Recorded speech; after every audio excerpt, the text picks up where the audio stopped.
sus deberes constitucionales y legales en relación a la preservación del bienestar integral de los menores que requieren su protección. Deberá ser y obligación a los jueces y funcionarios administrativos en cuestión y aplicar un grado especial de diligencia y cuidado al momento de adoptar las decisiones, mucho más tratándose de niños de temprana edad. En este caso los menores tenían 4 años y ya estaban estudiando, cuyo proceso de desarrollo pueden verse afectado en forma definitiva por cualquier decisión que no atienda los intereses y los derechos. En cuanto, doctor, a la sentencia moduladora sobre el interés del niño y derecho a la educación. Doctor. ¿No?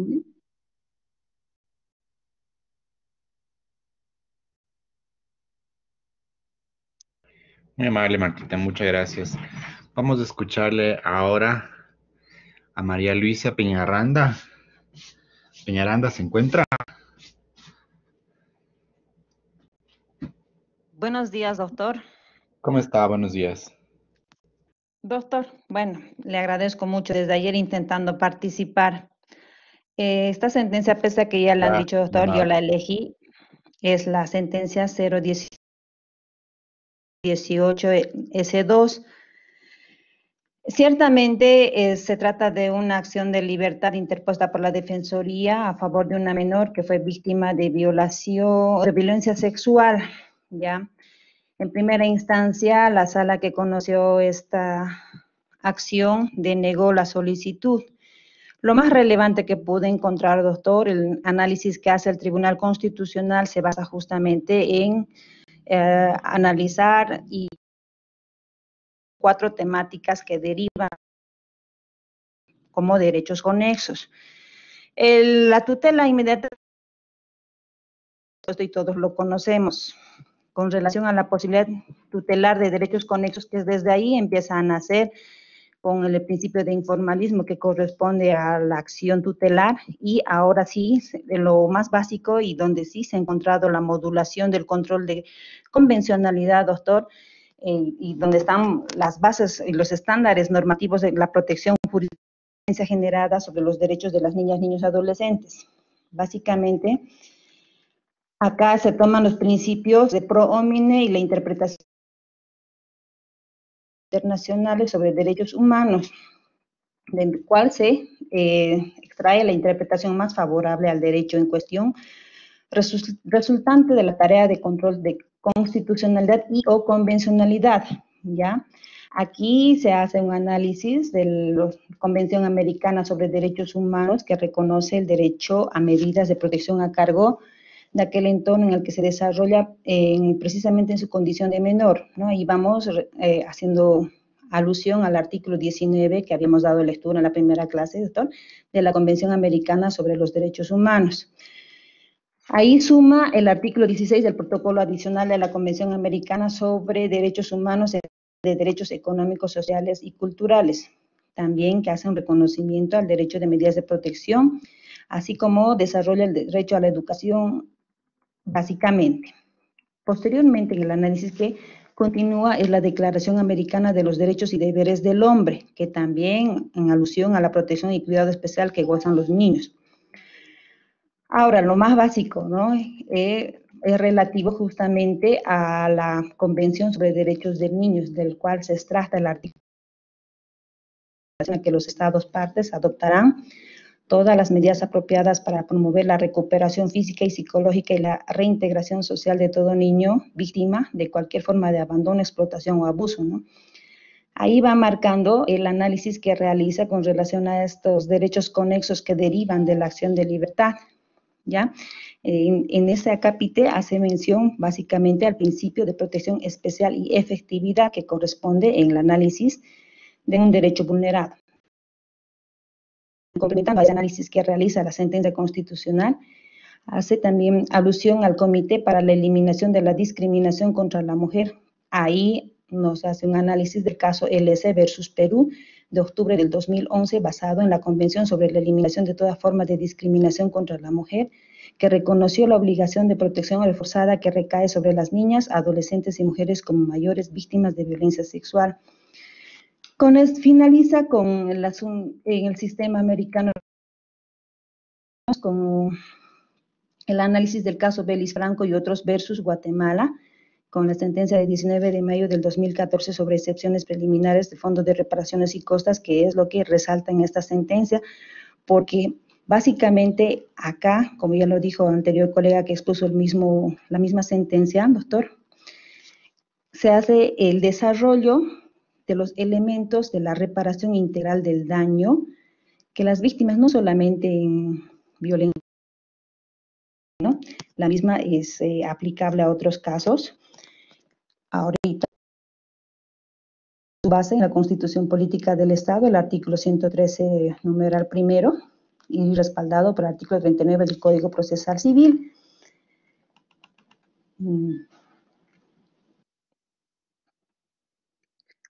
Ahí voy a dar lectura uno cortito nomás del caso Velázquez Rodríguez versus Honduras, doctor, con relativa a la reparación del daño ocasionado por la infracción de una obligación integral. Consiste en la plena restitutio in integrum, lo que incluye el restablecimiento de la situación anterior y la reparación de las consecuencias que la infracción produjo y el pago de una indemnización como compensación por los daños patrimoniales y extrapatrimoniales, incluyendo el daño moral. Es en ese sentido, doctor, que esta sentencia alcanza el estándar más alto, ¿no?, en cuanto a la reparación integral del daño, basado en los principios de favorabilidad y progresividad, en el cual, y han sido, por tanto, la sentencia con relación a la restitución, las indemnizaciones económicas por daños patrimoniales y extrapatrimoniales, la rehabilitación, la satisfacción y garantías de no repetición que deben ser anotadas y aplicables por todos los estados partes de la Convención Americana de Humanos en el control de convencionalidad, doctor. Esa básicamente es lo que resalta de esta sentencia constitucional. Muchísimas gracias. Vamos con... Ya está Marco Antonio Firpo. Gustavo, habilíteme por favor la opción para bajar la mano, que si no, yo no puedo Marco Antonio Firpo hablar aquí, por favor, Gustavo. Doctor, ¿me escucha? ¿Me copia? Buen día, doctor. Sí. Doctor, buen día, ¿me escucha? Sí, por favor. Marco Antonio Firpo, doctor, presente. Le escucho yo también a usted, por favor. Doctor, el análisis que he hecho de acuerdo a la sentencia que he escogido es la sentencia 0487/2014 del 25 de febrero del año 2014-S3. Dentro de esta sentencia constitucional plurinacional se da por una acción de amparo constitucional en la cual la parte accionante, que vendría a ser la comunidad indígena Pucahuasi, por considerar que se vulneraron los derechos al debido proceso, a la motivación, a la congruencia y a la pertinencia, a la defensa y la valoración razonable de la prueba y a la motivación de las resoluciones, así como también al derecho al acceso a la justicia, a la tutela judicial efectiva y a los derechos existentes de libremente a la tierra, territorio y la consulta previa, es que esto se da en base a los informes que han sido presentados por los funcionarios del INDRA, en la cual emitieron una sentencia nacional agroambiental, la sala primera liquidadora número 47, que era de 2012, a través de la cual, sin realizar una debida fundamentación ni motivación, y menos valorar las pruebas que fueron presentadas, se dispuso la nulidad del proceso de saneamiento ejecutando en la comunidad Pucahuasi.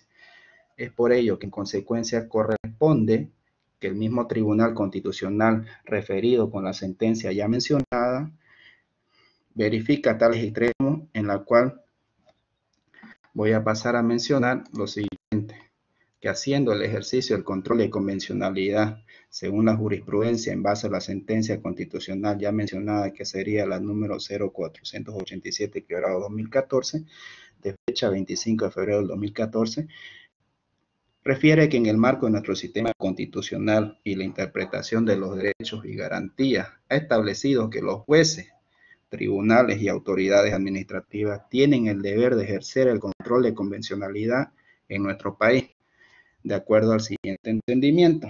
Doctor, este entendimiento radica y tiene un antecedente en un caso que el Tribunal Constitucional en periodo de transición tuvo que analizar la problemática de los derechos de un menor en base a su protección y el control de convencionalidad.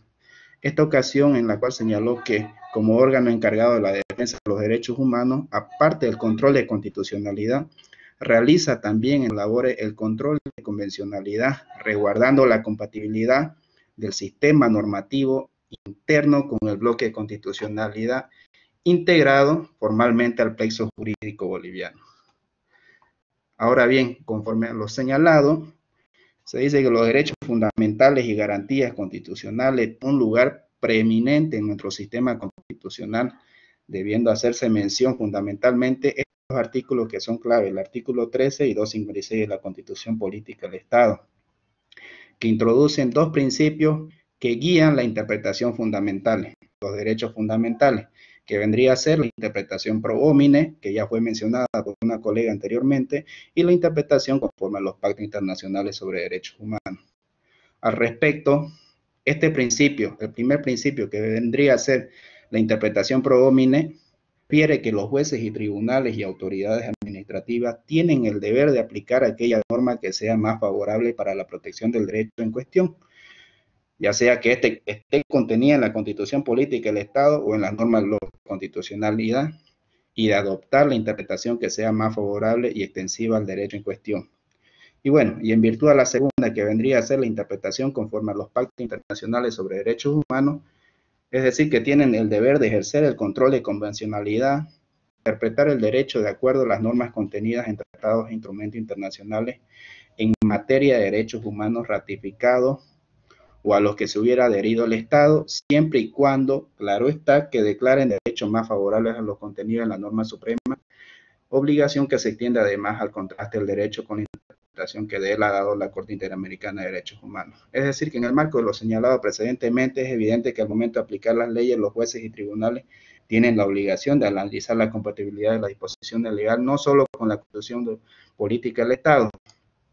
En conclusión, querido doctor, es que la Sala Tercera del Tribunal Constitucional Plurinacional, en base a la sentencia constitucional 0487/2014, del 25 de febrero del 2014-S3, resuelve revocar la resolución que habría vulnerado estos derechos a esta comunidad pucahuasi y concede la tutela y dispone que el Tribunal Agroambiental emita una nueva resolución.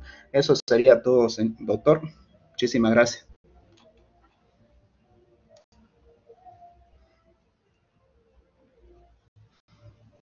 Gracias, Marco Antonio. Vamos con otra persona, por favor.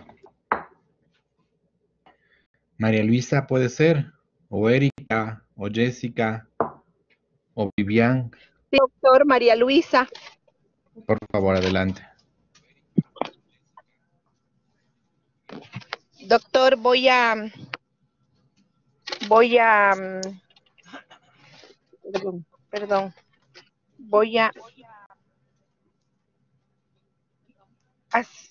mi trabajo está en relación a la sentencia 084/2017,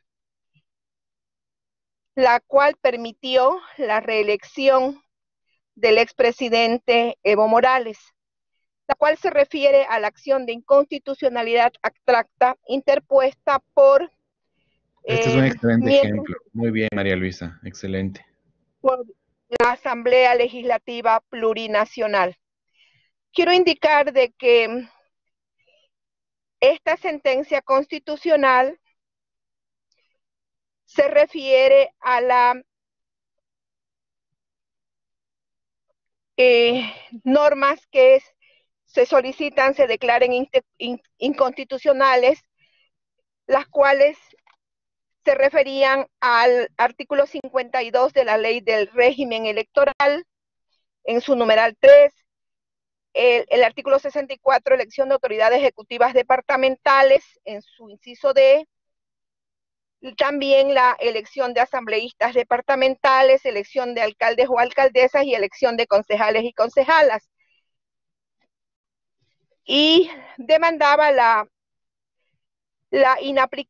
inaplicabilidad de los artículos 156, 168, 285 y 288 de la Constitución Política del Estado. Referirme que este recurso se interpone invocando el artículo 23, la aplicación preferente del artículo 23 de la Convención Americana de Derechos Humanos. En lo que se refiere al control de convencionalidad, o sea, los fundamentos sobre el control de convencionalidad, indicando de que esta sentencia indicaba de que a partir de lo que se establece en los artículos 13, numeral 4 y 256 de la Constitución Política del Estado, los derechos fundamentales que consagran el orden constitucional deben ser interpretados de acuerdo a lo que determinen los tratados internacionales que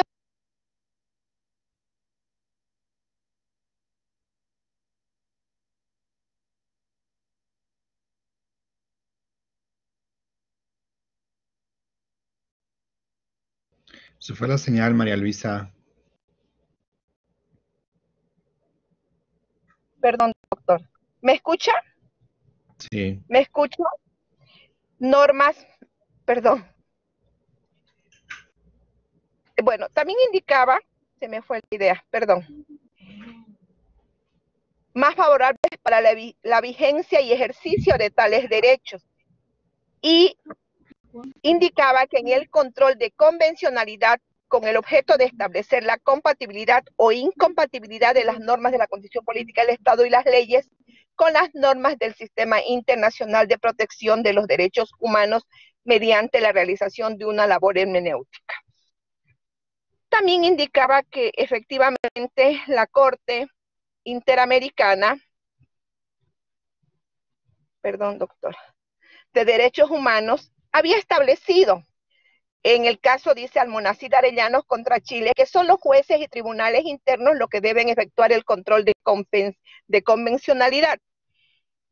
También indicaba que cuando un Estado es parte de un tratado internacional como la Convención Americana, todos sus órganos, incluidos sus jueces, también están sometidos a los cuales lo obligan a velar porque los efectos de las disposiciones de la Convención no sean mermados por la aplicación de normas contrarias a su objeto y fin. Bueno, eso es lo más relevante en relación a lo que se indica en esta sentencia constitucional. Quiero indicar, doctor, que el resultado ha sido, al momento de la aplicación, sí, se permitió que nuevamente el expresidente Evo Morales vaya a una reelección, pero en relación a que también esta sentencia constitucional permitía la reelección de los miembros de la Asamblea Legislativa Plurinacional, de las asambleas departamentales, de los gobernadores y de los alcaldes, merced a la situación y a la coyuntura política que en este momento se vive en nuestro país, no se está aplicando. Al momento de concluir en esta sentencia constitucional, que dio, la misma concluye indicando de que, perdón, es que es un poquito con el internet un poco bajo, doctor, porque estoy en carretera, ya que me estoy constituyendo a mi fuente de trabajo.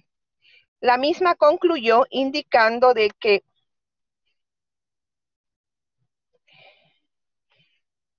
la sala del Tribunal Constitucional, de acuerdo a lo dispuesto por el artículo 256 de la norma suprema, declaró la aplicación preferente del artículo 23 de la Convención Americana sobre Derechos Humanos por ser la norma más favorable en relación a los derechos políticos sobre los artículos 156, 168, 285, 2 y 288 de la Constitución Política del Estado. En relación a un comentario en base a lo que usted nos indicó al momento de realizar este trabajo, de que podíamos analizar sentencias constitucionales en las cuales se regían principios favorables y desfavorables. Solamente comentar de que en este momento esta sentencia constitucional que ha sido dada por el Tribunal Constitucional está siendo demandada de inconstitucional a organismos internacionales debido a la aplicación que se le dio y a que establecía la Constitución Política del Estado en la reelección presidencial por una sola vez después que la Constitución Política del Estado cambió el nombre de República de Bolivia por el Estado Plurinacional de Bolivia. Es todo lo que puedo decir, doctor, en relación a esta sentencia constitucional. Muy bien, Marta, muchas gracias. Vamos a continuación. María Luisa, sí, disculpe, María Luisa, discúlpeme. Vamos a continuación a escuchar a lo mejor se encuentra.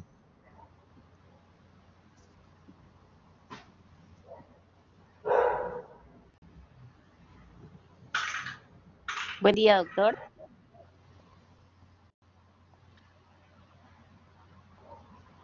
Sí, buenos días. A ver, Habla Erika, Jessica Paola. Sí. Paola Aguirre Melgar, doctor, si me permite. Ah, bueno, a ver, Jessica, vamos. Muy bien, doctor, muchas gracias. Yo voy a analizar la sentencia constitucional Un poquito plurinacional. se puede acercarse porque no se le escucha bien o subir el volumen. Ahora sí. Doctor. Muy bien. Voy a analizar el contenido de la sentencia constitucional 897-2018 de la Sala Tercera del 10 de agosto, que resolvió en sentido estimatorio favorable una acción de amparo constitucional emergente de un proceso administrativo que había sido presentada en contra de diferentes resoluciones emitidas por la Autoridad de Fiscalización del Juego, la AJ, por haber desestimado indebidamente, dicen los accionantes, los recursos de revocatoria jerárquicos presentados por ellos bajo el argumento de no haber dado cumplimiento con carácter previo a una observación que los instaba a cancelar o afianzar la sanción que había sido impuesta en la decisión y frente a la cual precisamente se habían presentado los referidos recursos. En pocas palabras, condicionaban la admisión y sustanciación del recurso a la cancelación o afianzamiento previo de la sanción que precisamente se estaba atacando a través de los recursos en cuestión. Y esta sentencia constitucional, doctor, tiene elementos muy destacables que guardan relación con el control de convencionalidad, con criterios de aplicación y resolución de casos desde la Constitución Política del Estado y el bloque de constitucionalidad, que voy a tratar de resumir, doctor, para poder explotar esas partes esenciales de las sentencias, ¿ya? Entre los argumentos del Tribunal Constitucional en ese caso figuran primeramente que el derecho a la impugnación en la vía administrativa debe enfocarse desde la perspectiva de la justicia material. Tómense en cuenta que nuestra Constitución Política del Estado en el artículo 180, parágrafo segundo, habla del principio de impugnación en los procesos judiciales.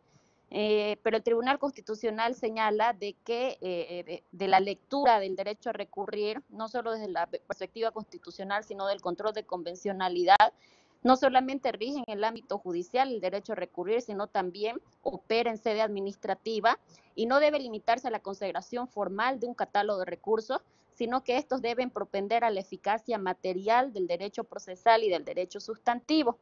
Asimismo, hizo referencia al principio de proporcionalidad a tiempo de resolver la acción, indicando de que la autoridad que conoce del asunto debe tener presente el test de proporcionalidad creado para garantizar el cumplimiento de la norma que restringe el derecho y el resultado que se pretende alcanzar. En el caso concreto, la AJ alegó que la norma que imponía el pago o afianzamiento previo a recurrir tenía como finalidad garantizar la sanción impuesta, hacer cumplir las normas de orden público y disposiciones de precautela de intereses públicos por sobre los privados. Sin embargo, el Tribunal Constitucional en este caso entendió que esa medida no guardaba correspondencia con lo perseguido y que el condicionamiento al pago para la admisión de la demanda, en la que precisamente se estaba cuestionando la validez de la sanción, se constituía un obstáculo desproporcionado para el ejercicio del derecho a recurrir y violaba el principio de igualdad, desconociendo el carácter efectivo que debe tener todo recurso, ¿no? Por otro lado, también hizo mención al principio de igualdad, ya que señalaba de que bajo esta óptica restrictiva empleada por la AJ, todos aquellos ciudadanos que contaban con recursos económicos suficientes para hacer efectiva la sanción podrían presentar el recurso de revocatoria, pero no así quienes no gozaran de las mismas condiciones económicas. Finalmente, el Tribunal Constitucional hace referencia al sistema mixto de control de constitucionalidad y algo muy interesante, doctor, que me parece es la parte más importante de esta sentencia, tomando en cuenta de que hay muchas posiciones contrarias entre sí respecto a este asunto, en relación, doctor, a la posibilidad de inaplicar una norma al caso concreto. En este aspecto, el Tribunal Constitucional llegó a la conclusión de que respecto a la facultad de los jueces y tribunales de brindar tutela efectiva al justiciable ante la existencia de actos o normas que restrinjan el ejercicio de sus derechos, manifestó que esa tarea de saneamiento objetivo del ordenamiento jurídico nacional se encuentra en manos tanto del Tribunal Constitucional como de los jueces y tribunales ordinarios, quienes ineludiblemente deben observar, aplicar y garantizar la vigencia de los preceptos constitucionales. Y para realizar esa labor, las autoridades jurisdiccionales, dice el Tribunal Constitucional, pueden inaplicar a un caso concreto aquellas normas infraconstitucionales que resulten contrarias al referido bloque de constitucionalidad, es decir, aquellas normas que resulten ser contrarias o desfavorables en el contexto del bloque de constitucionalidad al ejercicio de los derechos. Tal facultad se constituirá en consecuencia, dice el Tribunal Constitucional, en una excepción a la observancia del principio de presunción de constitucionalidad de toda norma a la que hace referencia el Código Procesal Constitucional. Y un argumento interesante que utiliza para arribar a esa conclusión es de que los individuos no pueden reclamar este principio de presunción de constitucionalidad como un derecho subjetivo, sino que se constituye en un principio informador, diremos, que deben emplear los jueces y los tribunales a tiempo de verificar, de realizar esa labor de contraste entre la norma infraconstitucional y el contenido del bloque de constitucionalidad. En base a esos razonamientos, el tribunal resolvió conceder la tutela y ordenar a la autoridad del juego admitir el recurso de revocatoria y resolverlo en el fondo.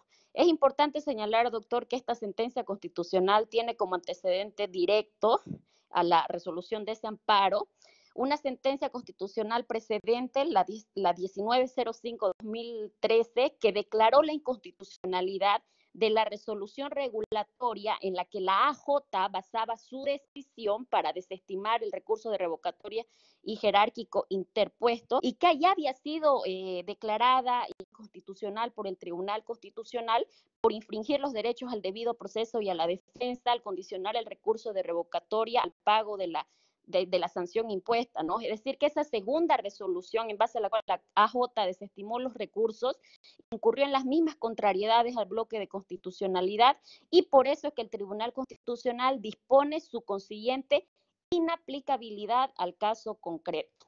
Básicamente ese es el resumen de la sentencia, doctor. Gracias, Jessica, muy amable, muy gentil. Bien, voy en este momento a darles unas pautas de observación a todos los análisis que han realizado ustedes, con la finalidad de que ustedes puedan ver en su intervención, en su análisis, cómo ustedes tienen que desarrollar y cómo ustedes tienen que proyectar la descripción jurídica analítica de cómo se realizó el control de convencionalidad a partir de los estándares jurisprudenciales que hemos revisado a manera de pautas durante este módulo, por favor. El primer elemento que ustedes deben tener presente, y esto para que por favor ustedes puedan considerarlo, puedan incluirlo en los correos que van a enviar a Gustavo para que él haga la recopilación y me pueda reenviar a mí el archivo. Primero, El control de convencionalidad es verificar la compatibilidad. Recuerden que se trata de un examen entre las normas y demás prácticas internas que están sujetas al control de un juez o de un operador o de una autoridad en relación con la Convención Americana sobre Derechos Humanos, la jurisprudencia de la Corte Interamericana y demás tratados internacionales de los cuales el Estado sea parte. Entonces, eso ustedes tienen que verificar como un primer elemento en el análisis. Segundo elemento, si fue realizado o no de oficio. ¿Cómo verificar si fue realizado de oficio? Si es que las partes no lo solicitaron, si es que los sujetos procesales no lo exigieron, no lo demandaron, se entiende entonces que la intervención de la autoridad o del operador de justicia fue de oficio. Tercer elemento, para que por favor lo tengan muy presente. El ejercicio del control o examen debe ser realizado en el ámbito de las competencias de cada autoridad. Por tanto, su ejecución puede implicar la supresión de normas contrarias a la convención o bien su interpretación conforme a la convención. Entonces, ¿qué es lo que también tenemos que identificar nosotros cuando analizamos buenas prácticas o malas prácticas de control de convencionalidad? Si es que el operador de justicia lo que hizo fue suprimir aquellas normas porque los consideró contrarias a la convención o al derecho interamericano, o dejándolas vigentes, optó por hacer una interpretación conforme al derecho interamericano. ¿Qué fue lo que hizo en un caso? ¿Qué fue lo que hizo en otro caso? Es lo que ustedes tienen que identificar en todos los expedientes o causas que ustedes revisen. ¿Cómo se implementó ese ejercicio en el ámbito de la competencia del operador? Si es que se dedicó a suprimir las normas contrarias a la convención o bien su interpretación lo hizo conforme a la convención americana. Por decirles un ejemplo que recién nomás nos comentaba, me parece que fue María Luisa, sobre la sentencia del Tribunal Constitucional que habilitó la última reelección del presidente Evo Morales. Este ejercicio de control de convencionalidad es un ejercicio orientado a una mala práctica del control convencional, porque lo que dijo el comité es que a partir de los derechos políticos previstos en la Convención Americana, específicamente los derechos de participación política, se habilitaba nuevamente a un sujeto político, con lo cual lo que hizo entonces fue aparentemente una interpretación conforme a la Convención Americana, reiterando que el derecho a elegir y ser elegido no podía ser vulnerado o sacrificado porque se encontraba en la Convención Americana y que por tanto debía habilitarse su nueva reelección. Entonces, este es un ejercicio que nos ayuda a nosotros a visualizar que se trata de una mala práctica del control o examen convencional porque se hace una interpretación equivocada de la Convención Americana. Y en esa sentencia ustedes van a ver que lo que se hace también es una interpretación equivocada del bloque de constitucionalidad, porque hay que partir del hecho que el acto normativo que da validez a los demás actos normativos es la Constitución. Y a partir de eso, entonces, es la Constitución la que da validez al bloque de constitucionalidad y a todos los actos normativos que se encuentran en el bloque de constitucionalidad. No es al revés. ¿Ya? Por eso también es importante siempre identificar la relación de esa causa o de ese expediente cuando realiza el examen convencionalidad y cuál es el sistema de fuentes normativas que se utiliza para el ejercicio vigente del bloque de constitucionalidad. Es importantísimo que ustedes puedan identificar el sistema de fuentes normativas que se utilizaron en ese caso o en esa causa. Se trató de instrumentos internacionales en derechos humanos, se trató únicamente de limitarse al ordenamiento jurídico interno. ¿Cuál fue el acto normativo que le entregó validez al instrumento internacional, si fue la Constitución o si fue un instrumento internacional el que le dio y le habilitó la validez jurídica a la fuente normativa del ordenamiento jurídico interno. Entonces, este tercer elemento es muy importante. Revisar si el operador jurídico en el ejercicio de sus competencias lo que hizo fue suprimir las normas contrarias al derecho interamericano o, dejándolas vigentes, lo que hizo fue una interpretación conforme a la Convención Americana o al derecho interamericano. Cuarto elemento, por favor, para los análisis para identificar el control convencional. Recuerden ustedes que la obligación que está siempre presente tras el control de convencionalidad es la de realizar un ejercicio hermenéutico que haga compatibles las obligaciones del Estado con sus normas internas. Eso es lo que también tenemos que, por favor, nosotros visualizar. ¿Cómo fue ese ejercicio hermenéutico con el cual se armoniza o se compatibiliza o se logra responder las obligaciones del Estado con sus normas internas? ¿Dónde se encuentran las obligaciones del Estado? Recuerden artículos 1 y 2 de la Convención Americana sobre Derechos Humanos, más todo el barremo. ¿Qué entendemos por barremo, por favor, para que nunca se olviden de esta palabrita? El barremo es precisamente el conjunto de normas establecidas convencionalmente para evaluar algo. Y en ese barremo que vamos a utilizar nosotros entran no solamente la jurisprudencia de la Corte, sino también entran opiniones consultivas, pronunciamientos interpretativos de la Corte que ha realizado ya sea sobre la Convención o sobre instrumentos internacionales. ¿Ya?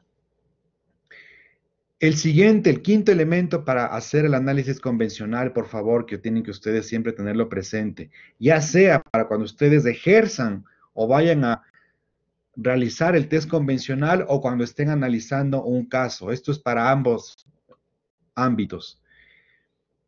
Que el conjunto de normas convencionales no solamente comprende normativa internacional, sino también la jurisprudencia y los pronunciamientos de la Corte, tanto en su competencia contenciosa como en su competencia consultiva.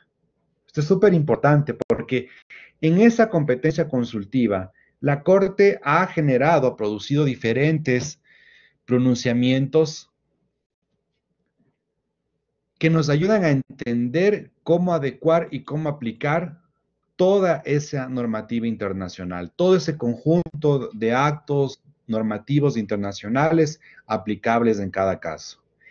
Y el sexto elemento que ustedes tienen que tener muy presente y que tiene relación con el cuarto que les acabé de mencionar, para hacer ya sea un análisis convencional o ya sea para hacer el ejercicio convencional, es que la obligación o la obligatoriedad de realizar el control deriva de los principios del derecho internacional público y de las propias obligaciones internacionales del Estado asumidas al momento de hacerse parte de la Convención Americana sobre Derechos Humanos. ¿Dónde se encuentran estos principios del derecho internacional público y de las obligaciones internacionales del Estado? Se encuentran, por ejemplo, en la Convención de Viena. Convención de Viena, Derecho de los Tratados. Aquí con ustedes hemos revisado la primera clase, por ejemplo, el principio del pacta sunt servanda. ¿Qué significa? Todo tratado, toda convención es sagrada y debe cumplirse.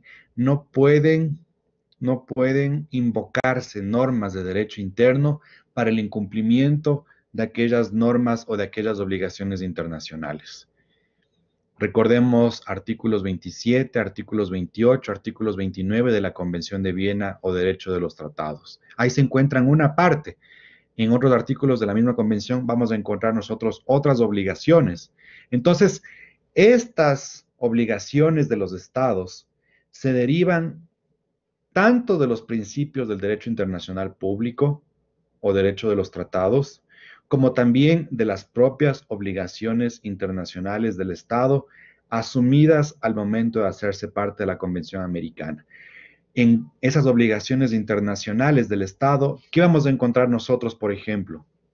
el funcionamiento de la Corte Interamericana, la vigencia de las medidas cautelares por parte de la Comisión o la vigencia de las medidas provisionales por parte de la Corte, las competencias contenciosas y las competencias consultivas de la Corte.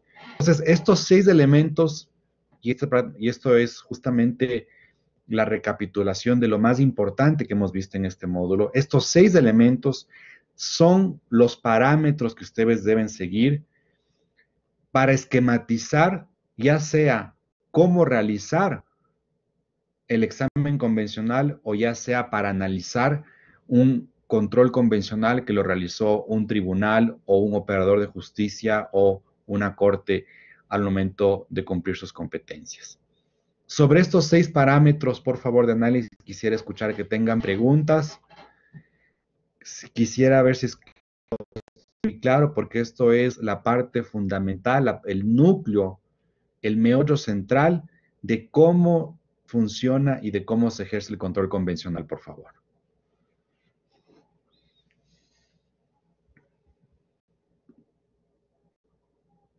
¿Sí me escucharon todos? Sí, doctor, se escuchó. Sí, escuchamos. Sí, doctor. Muy gentiles, Sí, gracias. profesor. Lo hemos Excelente. escuchado perfectamente, doctor. Ya, gracias, muy amables. Entonces les decía, si tienen alguna pregunta sobre estos 6 elementos que les he indicado, con mucho gusto.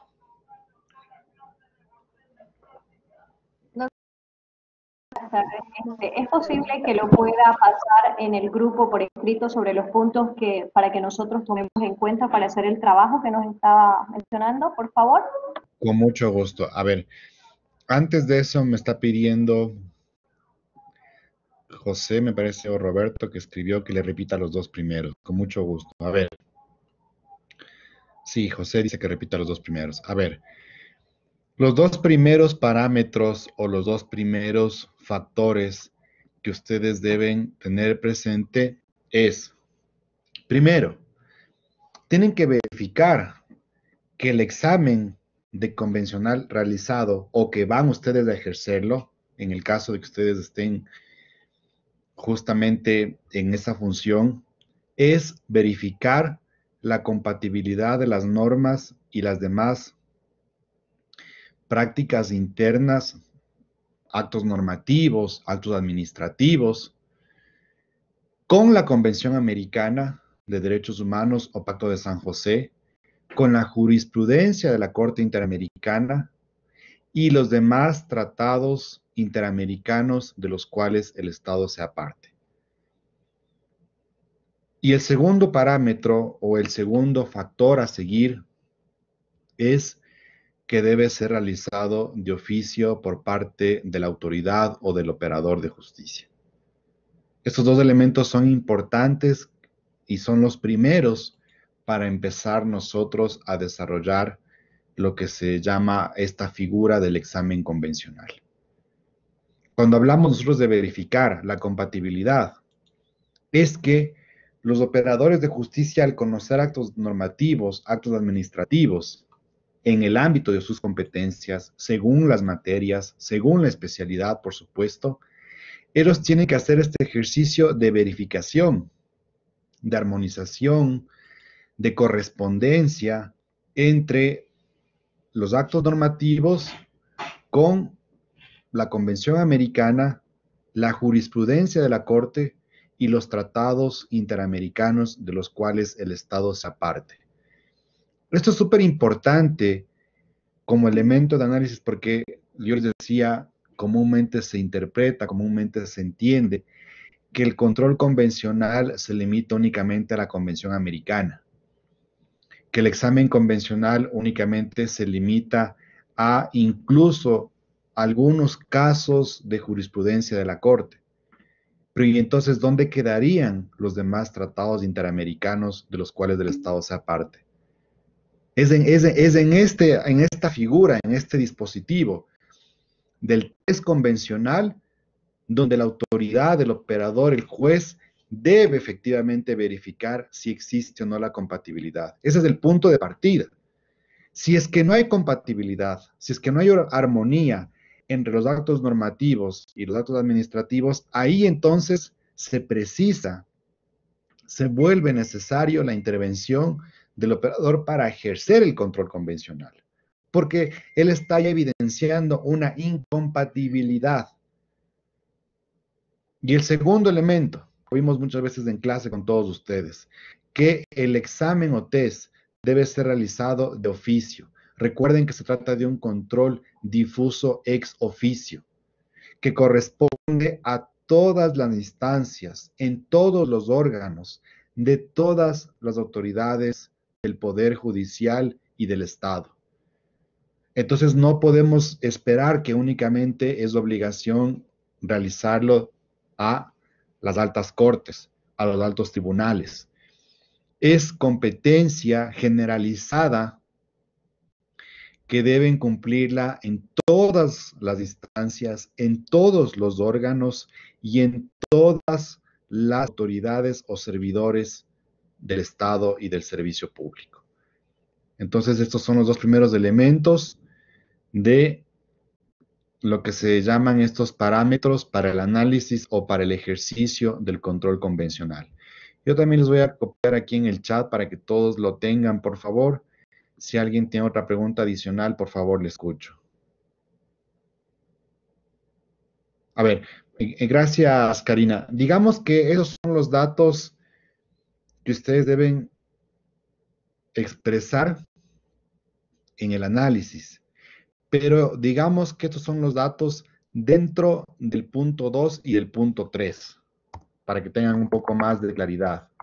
Aquí les estoy escribiendo para los puntos 2 y 3 deben considerar lo siguiente. Con eso para que todos lo puedan tener muy en cuenta al momento de hacer sus análisis. Y ojo que también no solamente me refiero a los análisis, sino también me refiero a cuando ustedes en sus funciones, en sus competencias, van a realizar el examen y control convencional.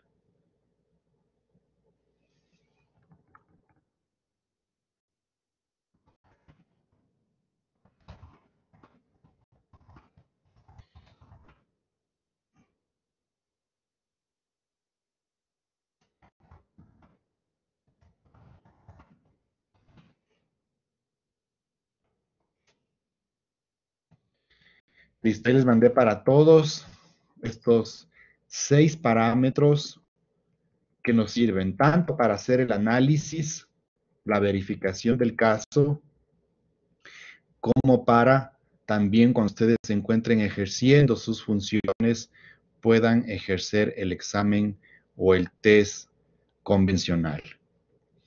Recuerden, cuando ustedes implementan estos 6 parámetros, es muy necesario que ustedes puedan apreciar el sistema de fuentes que van a utilizar para resolver su caso.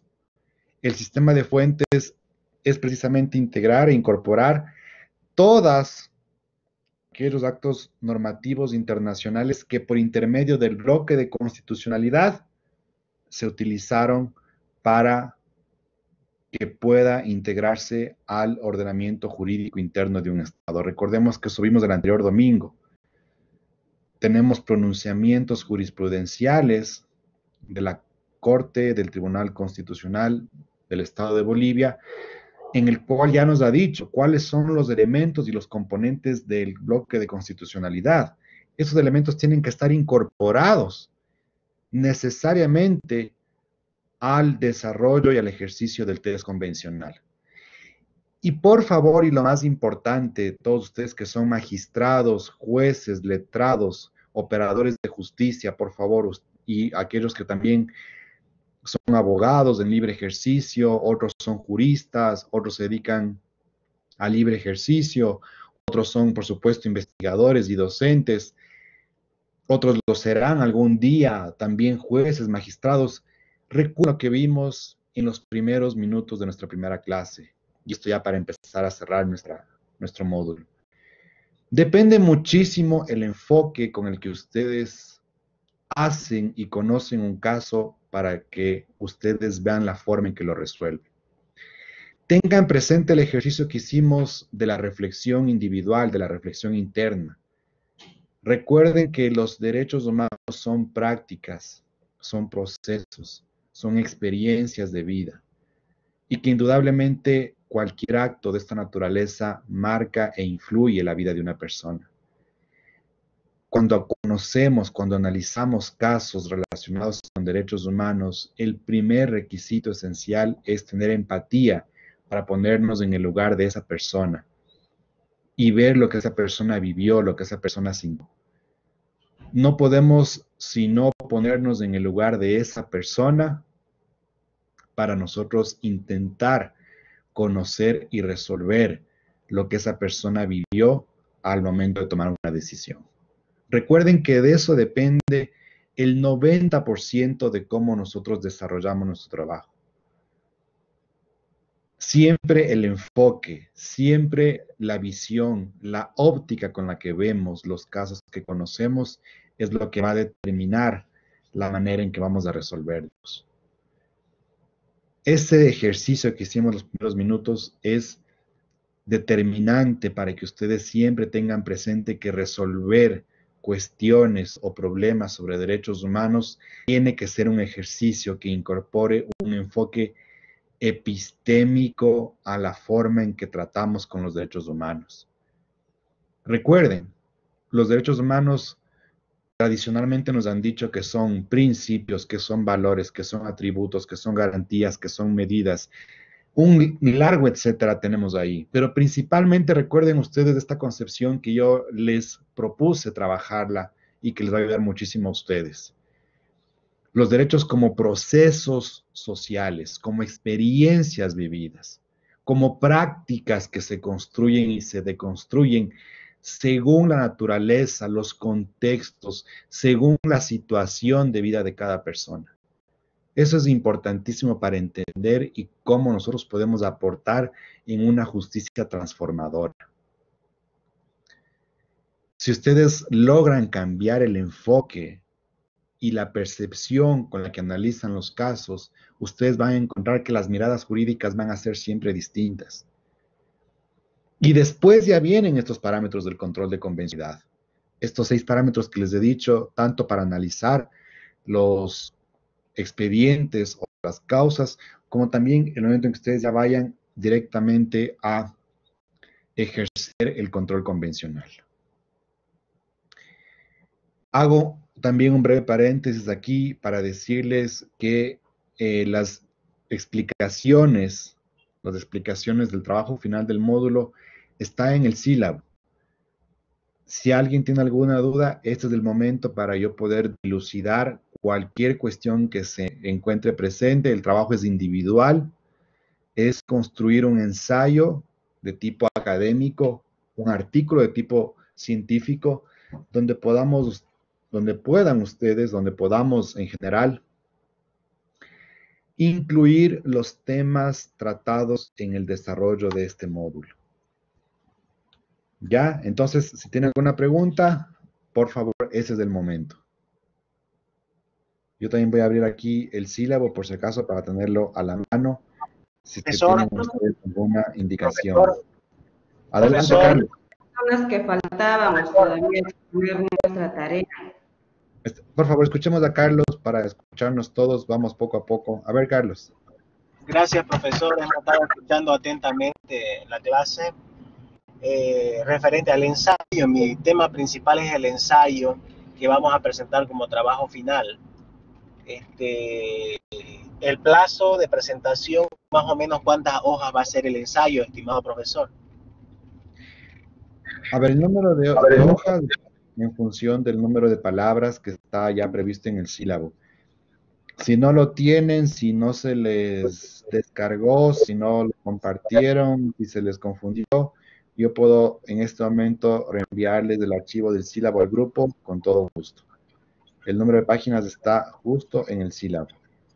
Perfecto, perfecto. Y el plazo de entrega podemos coordinarlo, podemos definirlo a continuación con el coordinador académico para ver hasta cuándo me permitirá que ustedes me entreguen para, según eso, saber hasta cuándo yo podría revisarlos y poder calificarlos, ¿ya? Me imagino que sobre ese punto consideren cómo ustedes han hecho en los demás módulos, cuántos días más han tenido después de que se finalizó para entregar las notas, etcétera. Doctor, con carácter previo, doctor, mil disculpas. Normalmente los trabajos se entregan después de 2 semanas, mi querido doctor. Ya, muy bien, gracias, querido Gus. Por favor, las preguntas sobre el trabajo final les escucho, porque hoy día ya concluimos y quisiera que no se queden con dudas. Ya mismo la foto final de despedida y hasta ahí llegamos.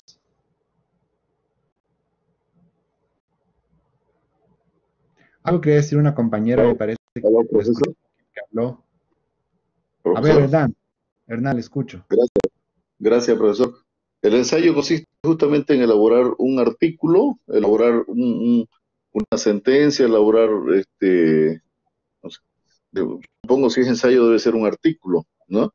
De análisis de investigación que se haya hecho sobre el control de convencionalidad. En todo caso, profesor, ¿se refiere a una sentencia específica o es una investigación que puede hacer uno? A ver, gracias, Hernán, muy gentil. A ver. Gracias. Todos, si pueden, también pueden abrir en este momento el sílabo, yo tengo aquí también en las manos. A ver, ustedes van a elegir un tema, obviamente relacionado al control de convencionalidad, que pueden ser cualquiera de los 6 parámetros que les he dado el día de hoy y que los hemos tratado durante todo este módulo. Por ejemplo, el ejercicio del control convencional ex officio. Ese va a ser mi tema de ensayo.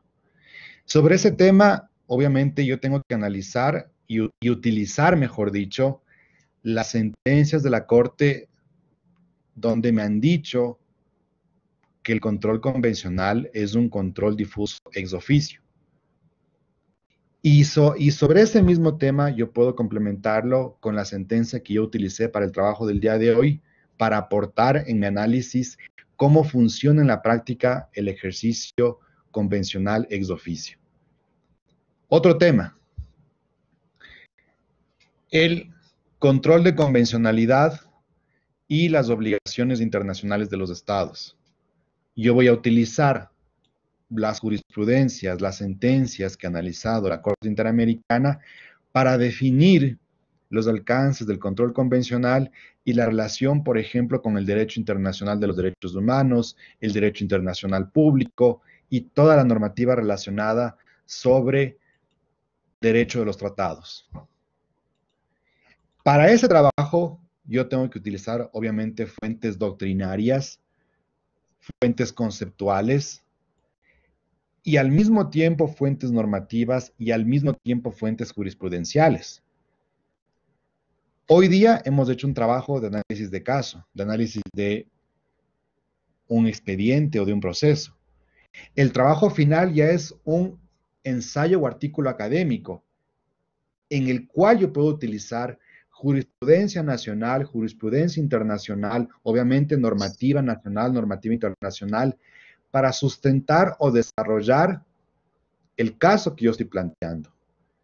Lo que yo puedo mandarles también, para que tengan una idea, si es que muchos no tienen experiencia escribiendo artículos académicos o ensayos académicos, puedo mandarles un esquema de cuáles son los componentes que ustedes tienen que analizar. Por ejemplo, van a estar introducción, planteamiento del problema, resumen, desarrollo analítico, conclusiones, recomendaciones y bibliografía. Yo puedo mandarles este esquema para que ustedes puedan guiarse también. ¿Está claro, Hernán?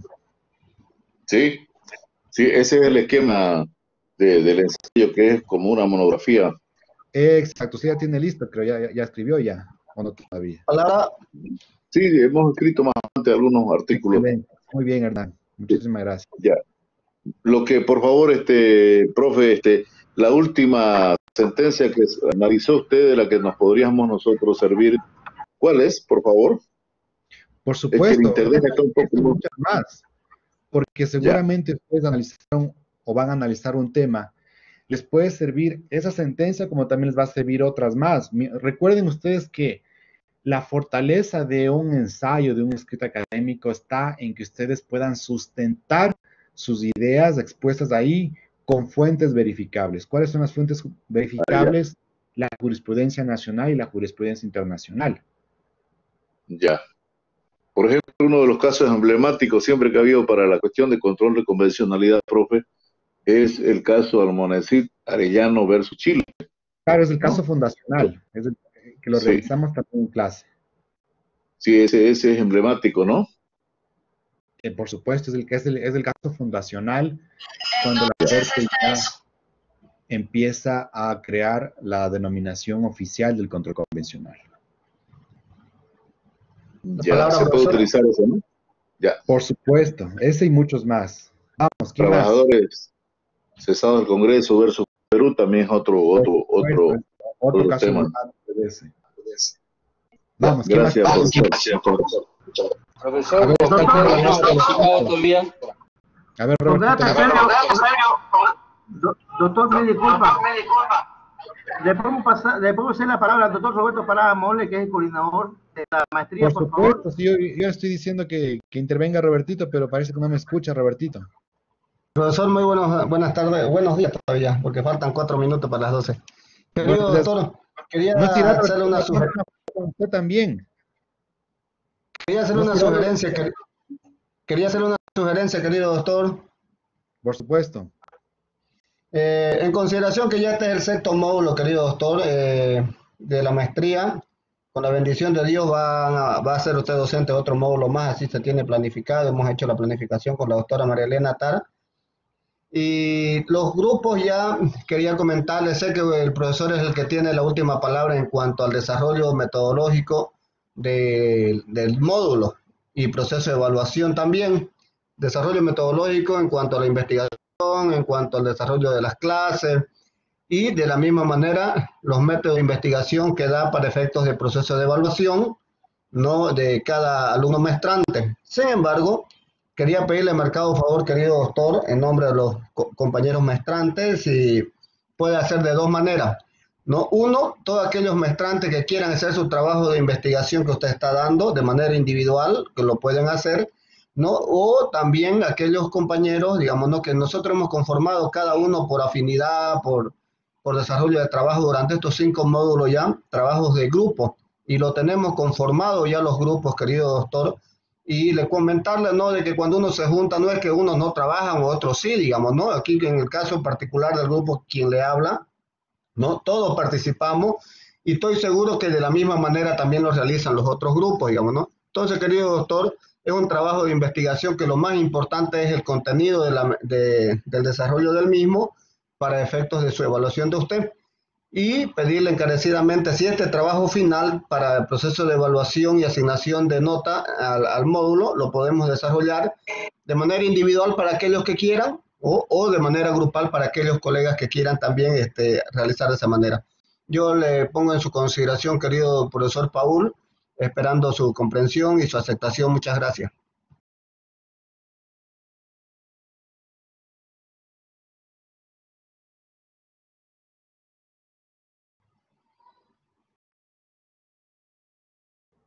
Gracias, Roberto, muy gentil.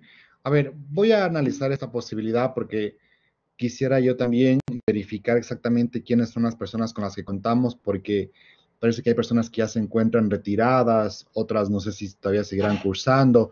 Eso tendría que corroborar yo directamente con el listado oficial, que ya me puedan dar una última versión, porque como hay personas que no han estado presentes, yo tendría que revisar exactamente con cuántas personas contamos y según eso ver más o menos cuál podría ser la proyección de esta petición que usted me está haciendo, Robertito. Así que yo le agradezco mucho. Seguramente en esta semana yo estaré definiendo eso para poder informarles oportunamente a todos. Doctor, me Un ratito, por favor, doctor Wilber. Lo siguiente, querido doctor, si bien hay 140 que son los que estaban en el programa, hay algunos colegas que bajo el principio de verdad material y que mi persona en coordinación con la unidad de posgrado mediante el licenciado Gustavo Siles Severiche, que es el coordinador académico de la unidad de posgrado de la Facultad Integral Chiquitana de Gabriel René Moreno, hay algunos colegas que ahorita se van a asombrar, que no tienen nota en algunos otros módulos.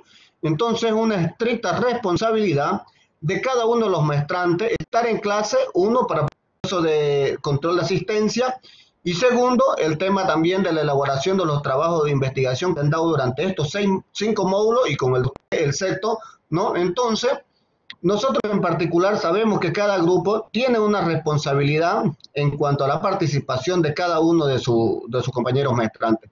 Entonces, querido doctor, reitero, ¿no? Hay un proceso de control de asistencia y hay un proceso también de evaluación, hay un proceso de asignación de nota y también hay docentes que ya han reprobado alumnos que están en la maestría, ¿no? Y que no han asistido a clase en los otros módulos, quienes no hubieran asistido a clase.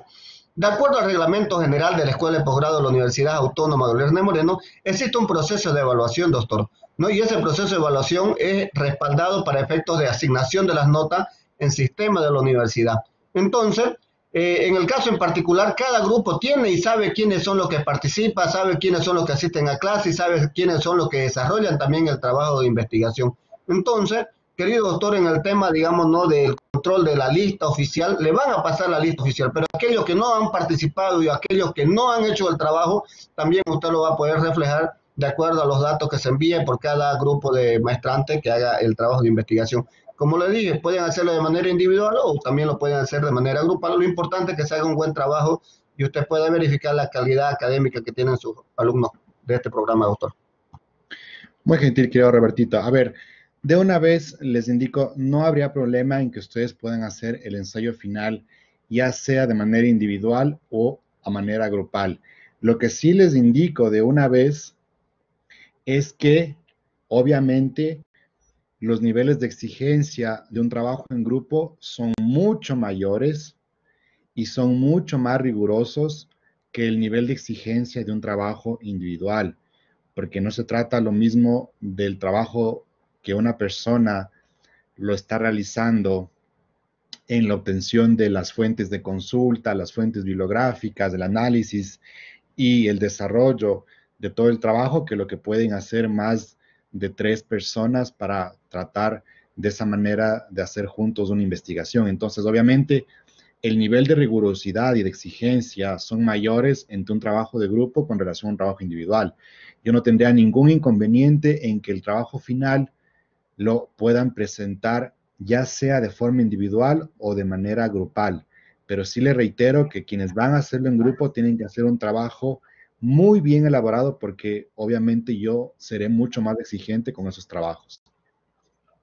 Gracias, querido doctor, y de verdad, muy agradecido por su desprendimiento y lo que usted indique de qué manera se tiene que desarrollar el trabajo grupal, así se hará, y de qué manera se hará el trabajo individual, así se hará, querido doctor. Y usted será el que pondrá la nota, y la nota mínima de aprobación es 64 para todo. Eso es, listo, querido doctor. Muchísimas gracias. A ver, Doctor, entonces, disculpe. ¿alguien más que tenga una duda, por favor? Sí, No se irá, doctor, Roberto, tomarnos una foto. A ver, le escucho, María. una última consulta. Aquellas personas que no hemos defendido la sentencia que usted nos dio, ¿cómo vamos a ser evaluados? Ya que mi persona y varios compañeros también están en la misma situación mía. Quisiera saber si nos van a tomar en cuenta, de acuerdo al correo que indicó ayer, que deberíamos mandar nuestro trabajo. Sí, por favor, María. Yo le he pedido que el querido Gustavo Adolfo sea nuestro facilitador en lo que es la recopilación y la adecuación de un archivo unificado, sistematizado con los correos que está recibiendo de parte de todos ustedes. Yo por eso les he expuesto en el chat de aquí del grupo los contenidos y los parámetros que ustedes deben utilizar con la finalidad de que puedan mandar el correo bajo esos parámetros. Entonces, van a enviarle todos a Gustavo Adolfo y el querido Gustavo Adolfo me va a remitir a mí un archivo condensado donde van a estar todos los datos que yo les pedí para con eso poder yo evaluarles, por favor, María. Doctor, complementando. Siga, Robertito. Gracias, doctorcito. Lo siguiente. El tema de la presentación del trabajo de investigación siempre nos dan 2 a 3 semanas. Lo importante es hacer el trabajo de manera correcta. Sugiero que usted nos pueda poner como fecha límite de presentación, ¿no? Hasta el 18 de octubre, en consideración de que la mayoría son jueces, vocales y, bueno, están en el ejercicio de la función jurisdiccional, pero también están los abogados litigantes que día a día tienen que desarrollar su trabajo. O sea, en ese sentido, les solicito que el trabajo de investigación sea hasta la fecha 18 de octubre del año 2020, ¿no? Como fecha límite, como fecha máxima de presentación, ¿no? Y sin ninguna ampliación de prórroga para la presentación del trabajo, querido doctor. Sí, Robertito, de parte mía, si ustedes tienen más facilidades para ampliar en el plazo de entrega, no tendría ningún inconveniente. Lo que importa es que ustedes presenten y que yo pueda tener esos insumos para poder evaluarles. Así que si ustedes creen que la universidad incluso les puede otorgar más tiempo o una semana más de esa fecha que está anunciado, de parte mía no tengo ningún problema. Lo que sí les voy a indicar desde ahora es que el límite de palabras del ensayo final de quienes quieran hacer individualmente no será el mismo número de límite de palabras de quienes van a hacer en grupo, porque obviamente es un trabajo mayor el que tienen que hacer. Esa partecita voy a cambiarle en el sílabo para poder mandarles también con el esquema de cuáles son los elementos del trabajo que tienen que entregar ustedes. Muchas gracias, doctor. A ustedes. Muchas gracias, doctor. En el tema de la fecha, como mi persona siempre es el que coordina el tema de la fecha, las presentaciones y todo en cada módulo, entonces creo que es prudente hasta el 18 de octubre del año en curso, en consideración también de que tiene que enviar usted sus notas una vez proceso de evaluación para efectos de cancelación del módulo respectivo por el programa que usted ha dado, ¿no? Entonces, también para efectos de poder ingresar las notas al sistema de posgrado de la universidad, en consideración que este es el sexto módulo, y empezar al trámite del título en Administración de Justicia. Eso, querido doctor. Una Estupendo, palabra. Sí, como dice, de manera grupal nos diga cuántos caracteres o cuántas hojas, no sé, lo va a hacer, y de manera individual, pero pedirle por favor que no sea hasta el 18, porque varios jueces, mayormente somos jueces electorales, entonces hasta el 18 es el día de las elecciones. Aparte que vamos a estar una semana antes ya, digamos, en capacitaciones. Por favor, tomarse en cuenta que es preferentemente posterior a la elección. Gracias, eso sería. Ya, gracias, doctora Susana. Por eso les decía yo, si ustedes pueden conseguir un poco más de plazo en días para ampliar ese tiempo, yo no tengo ningún inconveniente. Ya sería que ustedes internamente lo conversen, lo consulten en la universidad, porque en función de eso es que podríamos ver hasta cuándo ustedes se extienden. A mí con que me prueben es lo que yo necesito para poder evaluarles. Ya el tiempo y el plazo extendido o ampliado que ustedes lo puedan conseguir, ya dependerá directamente de cómo ustedes se organicen internamente con la coordinación, porque esa fecha yo no la puedo definir, porque finalmente yo lo que me interesa es recibir el trabajo, ya sea de aquí a 3 semanas o a un mes, ya lo que a mí me interesa es evaluarles con insumos de evaluación. Bueno, ¿Alguien doctor, más para cerrar?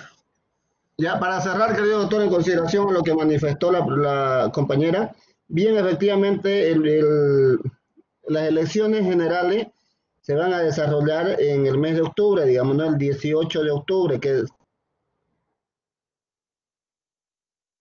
es ¿cuándo las elecciones?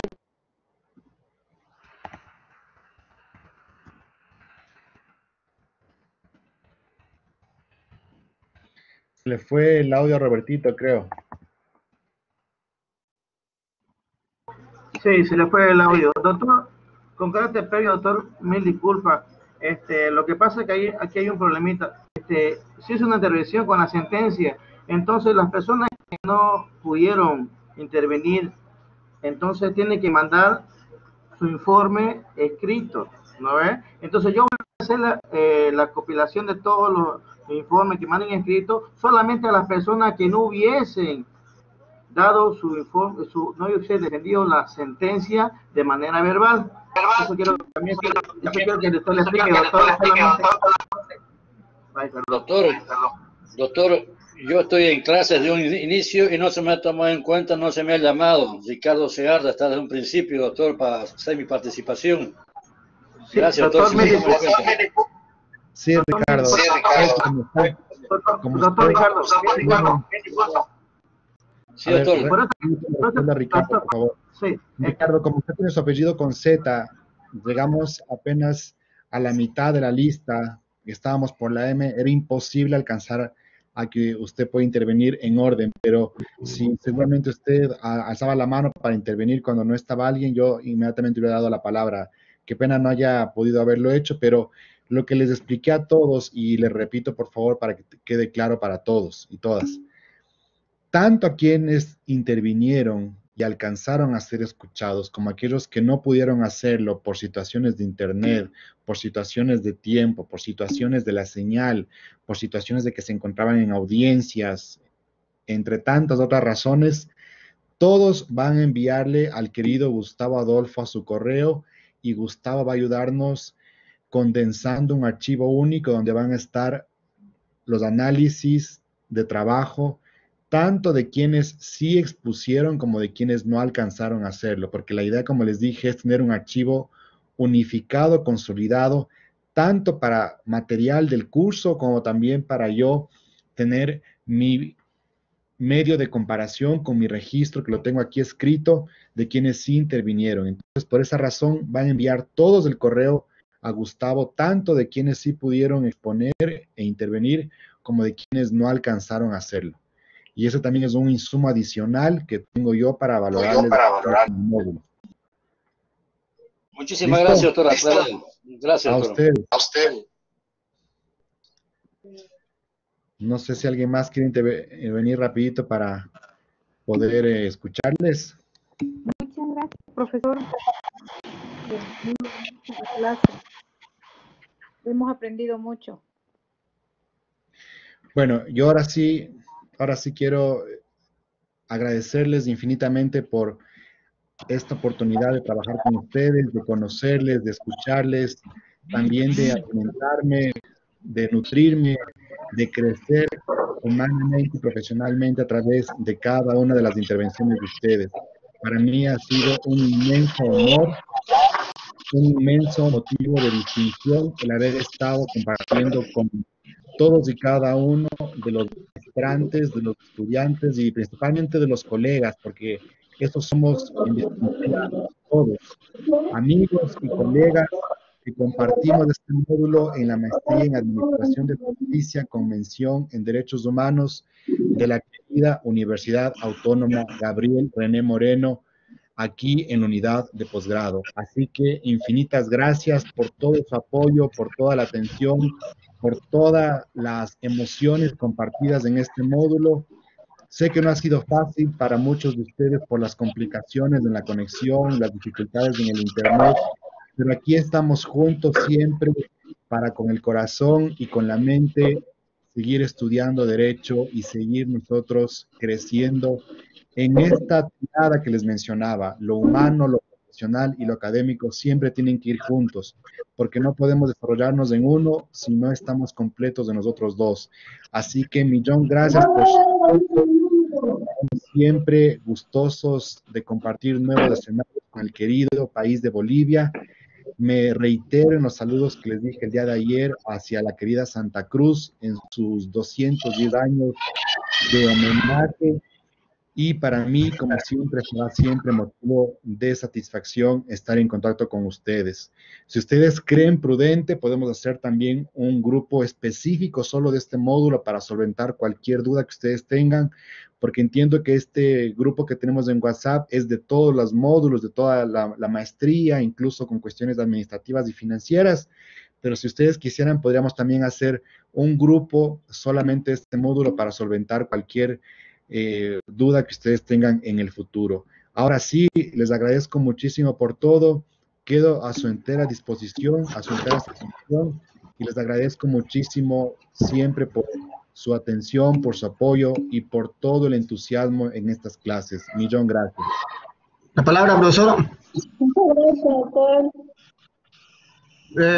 Querido doctor, en nombre de la coordinación académica del programa posgrado de la Maestría en Administración de Justicia y Convención en Derechos Humanos, primera versión, primera edición, en nombre de la doctora Marilena Tarbellido, mi persona como coordinador también, mis queridos compañeros maestrantes, agradecerle a usted por ese desprendimiento académico posgradual que ha tenido con todos nosotros, ¿no? Un saludo fraterno desde Bolivia a Ecuador, en el sentido de que Dios quiera lo podamos volver a tener en un próximo módulo en el programa posgradual, pero lo que sí le voy adelantando de que hay una segunda edición, querido doctor, ¿no? De esta maestría, el mismo que usted va a hacer, el docente también del módulo respectivo, ¿no? En la segunda edición. De la misma manera, querido doctor, agradecerle siempre su predisposición por podernos transmitir sus amplios conocimientos académicos y profesionales, y Dios quiera que en el próximo módulo que se vaya a desarrollar en esta edición, esta versión, con usted, podamos tenerlo en Bolivia, ¿no? De manera presencial, en el Tribunal Departamental de Justicia de Santa Cruz, donde pasamos las clases, de manera presencial. Querido doctor, de la misma manera, informarle de que, de acuerdo a la agenda que hemos estado verificando en este momento con el licenciado Gustavo Silva Severiche, como coordinador académico de la unidad de posgrado, ¿no? El trabajo se va a presentar hasta fecha 25 de octubre del año en curso, teniendo el tiempo suficiente los maestrantes, ¿no? Para desarrollar su trabajo de investigación, sea de manera individual o sea de manera grupal. Usted será el docente que deberá establecer de qué manera se va a hacer de manera individual y de qué manera se va a hacer de manera grupal. Pero para efectos de análisis del trabajo y asignación de nota, de la misma manera se enviará por medio de la coordinación académica todos los trabajos presentado por cada alumno maestrante. Reiterar, doctor, muchas gracias. Gracias a todos los compañeros maestrantes por permitirnos continuar con este proceso académico posgradual y que el mismo concluya en los 18 módulos que está programado el programa. Muchas gracias, doctor. Gracias, querido Roberto, por todo. Gracias a usted, querido Roberto, por todo el apoyo, por toda la ayuda, por toda su participación y por todo también el impulso que usted ha dado académicamente, administrativamente para el desarrollo de esta maestría y también de todos sus compañeros. Gracias a usted, Roberto, por todo ese trabajo tesonero y por todo ese talante de dedicación que usted le ha dado para poder impulsar justamente esta maestría y que con todos los compañeros y compañeras puedan haber concluido ya este primer ciclo o primera etapa de la maestría. Muchísimas gracias también por todos los mensajes que me están escribiendo en el chat. Más bien, yo soy el agradecido con ustedes. Toda mi atención y mi mayor aprecio para todos los mensajes que me están haciendo llegar de respaldo. Más bien, soy yo quien ha crecido también con sus conocimientos y con todas sus diferentes intervenciones que son una oportunidad valiosísima para mí. Así que más bien, mi dedicación a ustedes por todo el trabajo y por toda la dedicación que le han puesto a este programa. Ahora sí vamos a ver si nos juntamos todos con el video y nos podemos sacar una foto de recuerdo para poder cerrar esta clase del día de hoy, por favor. A ver si están presentes todos y podemos vernos y verles también al mismo tiempo.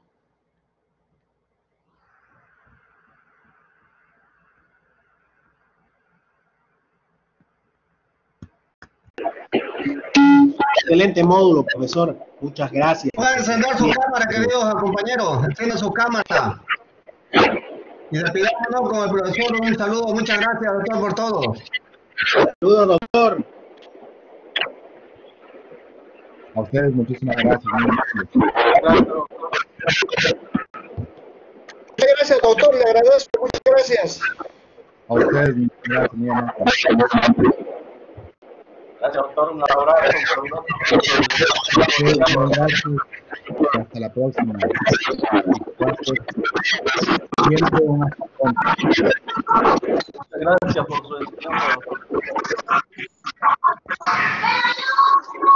Muchas gracias, querido doctor. Que Dios siempre lo bendiga. La verdad que es brillante la intervención en todas las clases. A ustedes, muchísimas gracias. Espero que haya sido de su mayor utilidad y de su mayor interés. Muchas gracias, doctor. Un gusto conocerlo. El gusto es mío, como siempre. Muchísimas gracias. Muy amables a ustedes.